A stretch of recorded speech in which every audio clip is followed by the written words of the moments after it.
Hello everyone, कैसे हैं आप लोग। मैं आलोक स्वागत करता हूं आप सभी का electrical with Alok YouTube channel पे।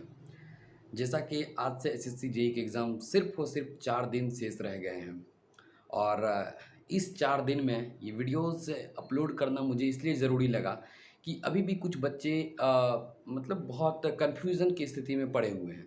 तो ये वीडियोस इन सभी पॉइंट्स पे बेस्ड है कि एग्ज़ाम में क्या गलती करें, क्या कितना रिस्क लें, कैलकुलेटिव रिस्क लें और कैसे कैलकुलेटिव रिस्क लें एग्ज़ाम में। ये मेरा मेन पॉइंट रहेगा। साथ ही साथ अटेम्प्ट हमारा क्या होना चाहिए, क्या बेस्ट अटेम्प्ट हो सकता है और फिर एक कितना स्कोर माइंड में बेस स्कोर मान के चलना है कि उससे प्लस आने हैं। साथ ही साथ ये जो कैलकुलेटिव रिस्क की बात कर रहे हैं, ये किस स्टूडेंट को लेना चाहिए और किसके पेपर कौन से टफ है, मुश्किल है, ये कैसे डिसाइड होंगे, आप एग्ज़ाम में इसे कैसे डिसाइड करेंगे। तो ये मेनली ये वीडियोस इसलिए बनाया जा रहा है कि आप एग्जामिनर के माइंड से कैसे खेलते हैं, कि वो जो क्वेश्चंस बनाए हैं उस क्वेश्चन के साथ आप कैसे प्ले करते हैं वो 2 घंटा, क्योंकि आपको भी पता है कि यही 2 घंटा आपके 1 साल की तैयारी को प्रूव करेगा। तो ये वीडियोस टोटली उसी पे बेस्ड है। पिछले वीडियोस में मैंने बहुत सारी बातें की थी कि आप लोग कैसे तैयारी करें, वो जो प्रोसेस मैंने बताया था, उम्मीद करते हैं आप लोग उसमें कंटिन्यू होंगे और वो प्रोसेस चल भी रही होंगी। तो आइए इस वीडियोस में हम लोग देखते हैं। सबसे पहले हम बात करते हैं कि ये जो अभी से 4 दिन बचे हैं और जिस बच्चे के साथ ईएसआईसी जेई यानी यूपीएससी जेई की जिनके एग्ज़ाम होंगे उनके लिए तो 3 दिन और बचे हुए हैं, क्योंकि वो पेपर देने जाएंगे फिर एसएससी उनके जस्ट एक दिन बाद से स्टार्ट है। अब तक सारे रीजन के स्टेटस भी आउट हो चुके हैं। सेंट्रल रीजन के सबसे लास्ट आए। सेंट्रल रीजन के भी सभी बच्चे ने कल परसों में अपने सारे स्टेटस देख लिए होंगे कि उनका एग्ज़ाम किस डेट को है और किस शिफ्ट में है। 9 को एग्ज़ाम थर्ड शिफ्ट में है, 10 को सेकंड शिफ्ट में और 11 को फिर थर्ड शिफ्ट में एग्ज़ाम है। सेम पिछले साल जिस तरह से थे उसी तरह से इस बार भी अरेंज किया गया है। आइए इन सब के बाद हम बात करते हैं कि एग्ज़ाम के दरमियान सबसे पहले बात करते हैं आपका रो स्कोर क्या मान के आपको चलना है। देखिए, हवाई में बात करने से कोई फ़ायदे नहीं है, आपको भी पते हैं। आप पिछली बार के डाटा के साथ मैं कंपैरिज़न करके इस बार आपको बताऊँगा तो आपको खुद समझ आ जाएगा कि ये स्कोर क्या रहनी चाहिए। आपको पता है पिछली बार 2022 में जिस बार मैंने अटेम्प्ट लिया था, 2022 में सिर्फ़ और सिर्फ़ सीपीडब्ल्यूडी में 232 सीट थे। आपको भी पता है सीपीडब्ल्यूडी में सिर्फ़ 232 सीट थे और इलेक्ट्रिकल वालों के लिए अगर मैं बात करूँ, इलेक्ट्रिकल मैकेनिकल वालों के लिए या फिर टोटल ओवरऑल बात करूँ तो 2700 सीट टोटल थी, 2798 समथिंग टोटल सीट थी, ठीक है? और पिछली बार के पेपर के कट ऑफ कितने गए थे? 123 कट ऑफ गए थे। अब आप उसी प्रोपोर्शन में देख लें कि आपका क्या है, सीट हाफ हो गए हैं, बिल्कुल 1300 के समथिंग सीट आ गए हैं टोटल और उसमें इलेक्ट्रिकल वालों के लिए तो और कम हो गई है। तो उसी प्रोपोर्शन में आपका जब ये घट गया, मतलब सीट घट गया और सीट घटा, लेकिन ये भी तो आप देखिए कि नेगेटिव मार्किंग भी सेम रह गया, तो स्वाभाविक सी बात है कि 123 तो अब बढ़ेगा। पिछली बार के ट्रेंड पे चले जाएगा, 123 अब बढ़ेगा। पिछली बार 123 आने के 2 रीज़न थे। अगर मैं इलेक्ट्रिकल वालों की बात करूँ, सिविल वालों के भी कम आए थे, उनके 2 रीज़न थे कट ऑफ कम होने के। पहला रीज़न था कि पेपर थोड़ा moderate to tough paper design किया गया था और दूसरा रीज़न था कि सीट काफ़ी ज़्यादा थे, अभी तक में सबसे ज़्यादा सीट था। तो ये दोनों फैक्टर पिछली बार कम कर रहे थे कट ऑफ को कम करने के लिए। लेकिन इस बार आपको पता है सीट भी कम है, सीट कम है और फिर आपको पेपर कैसा डिज़ाइन होगा यही तो एग्ज़ाम में पकड़ना है। इसी के कैलकुलेटिव रिस्क का मतलब हुआ कि एग्ज़ाम में आप ये चीज़ पकड़ लिए कि अच्छा पेपर टफ आ रहा है, मतलब कट ऑफ कम जा सकता है या फिर पेपर का नॉर्मलाइज़ेशन अच्छा हो सकता है। जैसे पिछली बार किसी-किसी 16 नवंबर के थर्ड शिफ्ट के 10-10 नंबर तक नॉर्मलाइज़ेशन में मिले हैं। तो क्योंकि 16 नवंबर के पेपर टफ थे और ये बात का अंदाज़ा हमको एग्ज़ाम हॉल में चल चुका था। जब मैं पेपर अटेम्प्ट कर रहा था कि मुझे लगा कि नहीं आज का पेपर थोड़ा टफ जा रहा है, क्योंकि पिछले 14 और 15 का एनालिसिस मैंने देख लिया था। ठीक इसी प्रकार से इस बार भी जो बच्चे एग्ज़ाम में बैठेंगे, तो इस बार से पहले ही माइंड फ्रेश कर लें कि आपको मिनिमम 130 स्कोर आपके आ रहे हैं और रो स्कोर, तो आप एकदम से एकदम बेस्ट ज़ोन में रहें, सेफ ज़ोन में खुद को फ़ील करेंगे। दूसरी बात, अब बात करते हैं पेपर में कैसे डिसाइड करें। देखिए 9 तारीख को जिनका पेपर है, यानी वो फर्स्ट दिन पेपर देंगे, उनको तो कोई एनालिसिस नहीं मिलेगा, मानते हैं। बट आप कोशिश करें कि मैंने एग्ज़ाम में देने का एक प्रोसेस बताया था कि सबसे पहले अगर आप टेक्निकल अटेम्प्ट करते हैं, तो आप टेक्निकल में पहले जाएँ और एक तरफ से बनाना स्टार्ट करें। जितने क्वेश्चन आपसे फर्स्ट राउंड में टोटल बन रहे हैं, वो आप बना लें, ठीक? उनके बाद आप कुछ-कुछ क्वेश्चन्स होंगे जो आपको कन्फ्यूज़न या फिर मिड में रहता है ना, इधर की उधर, इस सिचुएशन में जो क्वेश्चन्स होंगे, उनको आप देखें। तुरंत आप फिर रीज़निंग पे मूव करें और फिर जीके जीएस पे। इतना अटेम्प्ट लेने के बाद, करेक्ट अटेम्प्ट की मैं बात कर रहा हूँ, जिन पे आपको कॉन्फिडेंस है। इतना अटेम्प्ट लेने के बाद अब आप देखें कि आपके टोटल कितने अटेम्प्ट हुए। अगर आपके 130 प्लस अटेम्प्ट हो चुके हैं, 140 मान लेते हैं आपके अटेम्प्ट हो चुके हैं, आपको लग रहा है, या फिर मान लेते हैं 120 आपने अटेम्प्ट लिए हैं, मिनिमम को लेके मैं चलता हूँ। तो हम लोग मिनिमम अटेम्प्ट को लेके चलते हैं 120, और आपको भी पता है कि एक्यूरेसी 100% किसी की भी नहीं दी जा सकती। इवन मैं अपनी एक्यूरेसी तो 70 टू 75 मानता था एग्ज़ाम में, मिनिमम लेके चलते हैं। तो उस एक्यूरेसी पे अगर आप 120 अटेम्प्ट ले रहे हैं, आपको कट ऑफ पता है 130 जाना है, तो आपको उस अकॉर्डिंग ध्यान देना होगा, आपके कट ऑफ 150 जाने चाहिए। अब बात आती है कैलकुलेटिव रिस्क ले कैसे, दूसरा सवाल हमारे सामने है। तो कैलकुलेटिव रिस्क लेने का मेरे तरफ से जो बेस्ट अप्रोच रहता था, वो ये था कि सबसे पहले तो ऑप्शन एलिमिनेशन मेथड लगाना। मतलब कुछ क्वेश्चंस है, मानते हैं उसके 4 ऑप्शन हैं और 2 तो नहीं होंगे, इतना हमको पक्का पता है। 2 नहीं होंगे, कुछ क्वेश्चन ऐसे होते हैं जिसमें पता है कि ये 2 तो नहीं होंगे, ये 2 होना है। तो उस क्वेश्चन पे आप रिस्क ले सकते हैं, क्योंकि उसमें चांस सही होने के चांस 50% है आपके। तो वहाँ आप रिस्क ले सकते हैं। और दूसरी बात, एक्चुअली आप रिस्क लेंगे कहाँ पे? रीज़निंग आपको बनाना पड़ेगा। और जीके जीएस में कोशिश करें आप 35 से 40 अटेम्प्ट मिनिमम लेने का जीके जीएस में। अगर आपके डोमेन से पकड़ा रहे हैं तो आप अच्छा अटेम्प्ट वहाँ लें, और टेक्निकल में आप कोशिश करें 70 5 या 80 प्लस आपके अटेम्प्ट, 80 के आसपास अटेम्प्ट हों तो बेहतर है। मैं ज़्यादा नेगेटिव नहीं, मैं ऐसे स्टूडेंट को रेफरेंस नहीं लेके चल रहा हूँ जो कि बहुत ज़्यादा नेगेटिव ले जा रहे हैं। एक एवरेज स्टूडेंट को लेके चल रहा हूँ जो कि ठीक-ठाक, मतलब टेस्ट में भी अच्छे स्कोर कर रहे हैं। और अगर एग्ज़ाम में पेपर आपसे स्मूथली सॉल्व हो रहे हैं, तो ये भी बहुत डिपेंड करता है कि एग्ज़ाम के पेपर को कैसे जज करें एग्ज़ाम हॉल में।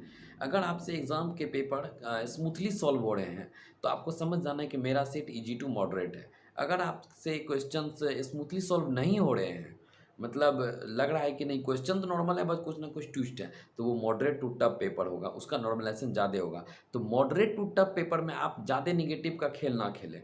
लेकिन अगर ईजी टू है तो वहाँ ले सकते हैं, क्योंकि ईजी वाले में नॉर्मलाइजेशन के स्कोर थोड़े कम बढ़े हैं, ऐसा देखा गया है।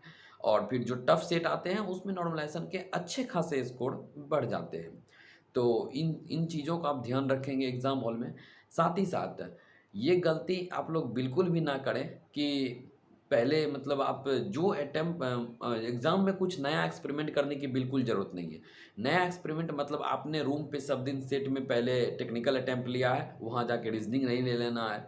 यहाँ आपने रीज़निंग लिया है, वहाँ जाके टेक्निकल नहीं लेना है।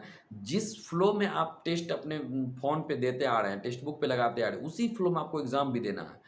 एग्ज़ाम हॉल में बैठ के आपको कतई नहीं सोचना है कि एग्ज़ाम हॉल में है, अपने आप सोचना है टेक्स्ट बुक पे सेट लगा रहे हैं, मोबाइल पे सेट लगा रहे हैं। बस इस माइंडसेट से मैं पर्सनली क्या किया था, जब मेरे सेंटर पे वो सारे पेन पेपर डिस्ट्रीब्यूट हो गए थे और जैसे ही लास्ट के 2 मिनट्स 3 मिनट्स बचे, मैंने अपनी चेयर को अंदर किया, अंदर की ओर पूरा टेबल में सटाया और वो जो खाँचा होता है उसमें खुद को अंदर दिया। उसके बाद एक बार जो मैंने वो कलम पेज लेके तैयार हुआ, क्वेश्चन स्टार्ट हुआ, तो फिर मैं कुर्सी बाहर खींचा नहीं, 2 घंटे तक मैं अंदर वो कंसंट्रेट रहा। तो यही बात, जैसे ही आपका पेपर स्टार्ट हो, आप बिल्कुल अपने आप को मतलब डेडिकेट कर दें उसमें। और ये बिल्कुल आप ध्यान में ना रखें कि बगल में क्या हुआ, बगल में कोई लफड़ा हुआ, मान लीजिए किसी का क्वेश्चन गड़बड़ा, ये सब झाँकने ना लगने लग जाए, अच्छा क्या हुआ देख लेते हैं, ये सब बिल्कुल भी नहीं एग्ज़ाम में। साथ ही साथ एग्ज़ाम हॉल में एक और चीज़ का बहुत ध्यान रखना पड़ता है कि आप क्वेश्चंस बना रहे हैं, लैंग्वेज चेंज की प्रॉब्लम, मैंने पिछले भी कई वीडियो में जब एनएचपीसी के एग्जाम होते थे उसमें भी लैंग्वेज चेंजेस के प्रॉब्लम्स को लेकर सॉल्यूशन बताया था। बहुत बच्चे की दिक्कत होते हैं कि वो टेक्निकल इंग्लिश में पढ़े हैं और नॉन टेक हिंदी में पढ़ते हैं, या टेक्निकल इंग्लिश में और नॉन टेक इंग्लिश में जो है उनके लिए टेंशन तो है नहीं। तो देखिए, मैं आप लोग को बताऊंगा, आप लोग ध्यान से सुनिएगा।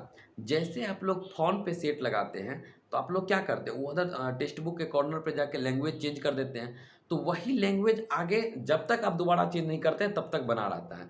इसीलिए टेक्स्ट बुक पे सेट लगाने में समय कम लगता है। बट आप ये लोग एग्ज़ाम हॉल में इंडिविजुअल क्वेश्चंस के लैंग्वेज चेंज करते होंगे कि नहीं इसे हिंदी में देखना है तो ईच क्वेश्चन पे लैंग्वेज चेंज करना होगा। आज से ये प्रॉब्लम का सॉल्यूशन यही है, जब भी आप टीसीएस में एग्ज़ाम दे रहे होंगे, आपके कॉर्नर में फ़ोटोज़ चलते हैं और राइट साइड क अपर कॉर्नर में फ़ोटोज़ रहते हैं आपके, जो कि फॉर्म में अपलोड किए गए थे और जो करंट में आपके वहाँ पे सेंटर पे लिया जाएगा।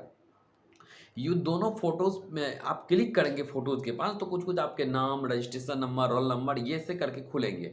उसके साथ-साथ एक लैंग्वेज का ऑप्शन भी आएगा। अगर वहाँ से आप लैंग्वेज चेंज करते हैं, तो टेक्स्ट बुक वाला भी सिस्टम है। वहाँ से अगर आप लैंग्वेज चेंज किए, तो एंटायर क्वेश्चन उसके बाद जो आएँगे, वो आपको सेम लैंग्वेज में आएँगे। जैसे उदाहरण के लिए हम बोले, अगर आपने शुरुआती से 100 टेक्निकल क्वेश्चन्स को अटेम्प्ट कर लिया है जाके इंग्लिश में शुरुआती से 100 टेक्निकल आपने अटेम्प्ट ली इंग्लिश में। अब आप आ रहे हैं नॉन टेक में, रीजनिंग आपको हिंदी में लगाने हैं, जीके जीएस हिंदी में लगाने हैं। तो क्या करने हैं, जैसे ही आप रीजनिंग पे मूव किए, सबसे पहले उस कॉर्नर पे क्लिक करके आपको अपना लैंग्वेज चेंज कर लेना है, ताकि अब जो 100 नॉन टेक के क्वेश्चंस आपके सामने आएंगे, उनके लैंग्वेज क्या होंगे, हिंदी होंगे।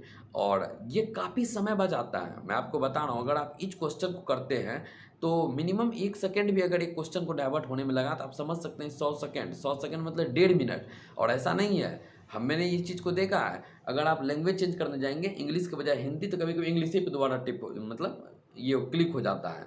ये अक्सर होता है एग्ज़ाम में, घबराहट होती है, पेशेंस नहीं होता है और उतना प्रैक्टिस भी नहीं होता है। हम लोग दिन-रात फ़ोन पे सेट लगाए होते हैं, वहाँ माउस को, कर्सर को मैनेज करना। तो इसीलिए आप वहाँ से जाके लैंग्वेज चेंज कर लेंगे, आपकी लैंग्वेज वाली प्रॉब्लम, और इससे हमको लगता है आपको 3 से 4 मिनट तो बिल्कुल ही सेव हो गए होंगे। जो नए बच्चे हैं, वो थोड़ा-सा वीडियो को बैक करके दोबारा इस प्रोसेस को सीख लें। एग्ज़ाम हॉल में इसे यूज़ करेंगे, और जो बच्चे पहले एनएचपीसी के एग्ज़ाम में ये चीज़ सुने थे और जिनको आता है, उनके लिए तो काफ़ी अच्छी बात है। लिए तो ये 2 चीज़ें हो गई हमारी, कि एक तो कैलकुलेटिव रिस्क कैसे लें, पेपर कैसे डिसाइड करें, और साथ ही साथ ये टाइम मैनेजमेंट को लेके। और लास्ट टाइम मैं ये आपको बता दूं कि बिल्कुल भी अभी के समय में नया कुछ भी ना पढ़ें। आपने जो सेट इतने दिनों में लगाया है, पिछले जितने भी सेट आप अटेम्प्ट लिए हैं, 10, 20, 15 जो भी सेट, उस सेट के जो अगर आप सॉल्यूशन कहीं लिख के रखे हैं, मैं बोला था आप एक सॉल्यूशन अच्छी जगह, उसे आप पलटा के देखें। सॉल्यूशन का एनालिसिस अभी के समय में बहुत ज़रूरी है। अभी नए सेट अगर आप नहीं भी अब लगाएँ, अगर आपके सेट खत्म हो गए, तो आप सेट का सॉल्यूशन देखें, आप रिवीजन देखें। करंट के अगर आप बुक रखे हैं, तो करंट के कंटेंट को पलटा-पलटा के देखें। मैं कुछ फ़ोटोज़ आज अपलोड कर दूँगा अपने ये टेलीग्राम चैनल पे, आप उन सब चीज़ों को थोड़ा बारीकी से देख लेंगे, क्योंकि वो सब चीज़ें स्टैटिक के पोर्शन से काफ़ी ज़्यादा पूछी जाती हैं। और फिर 9 तारीख को जो पेपर होंगे, स्टूडेंट्स से मिलने वाले रिस्पॉन्स के हिसाब से 9 को शाम में एक वीडियोज़ अपलोड होंगे। 10 तारीख के जो पेपर होंगे, उसके रिस्पॉन्स के बेसिस पे शाम में अपलोड होगी, ताकि 11 वाले के बच्चे को 9 और 10 के पेपर से आइडिया मिलेगा कि क्वेश्चन किस तरह से आ रहे हैं। सिमिलरली जिस बच्चे के पेपर 10 को होंगे, उसको 9 वाले से आइडिया मिलेगा। तो उम्मीद करते हैं इस वीडियो में आप लोगों के मैक्सिमम डाउट्स दूर हुए होंगे, एज़ लाइक कि एग्ज़ाम में क्या गलती करें, क्या ना करें। गलती तो बिल्कुल ही ना करें एग्ज़ाम हॉल में, साथ ही साथ कैलकुलेटिव रिस्क कैसे लें, कितना अटेम्प्ट लें, ये पेपर डिसाइड करने पे होगा। और पेपर कैसे डिसाइड करें, ईज़ी टू मॉडरेट है या मॉडरेट टू टफ है, वो मैंने आप लोग को बताया। साथ ही साथ ये लैंग्वेज चेंज करने की जो प्रॉब्लम होती है, यहाँ से टाइम सेविंग को लेके बताया।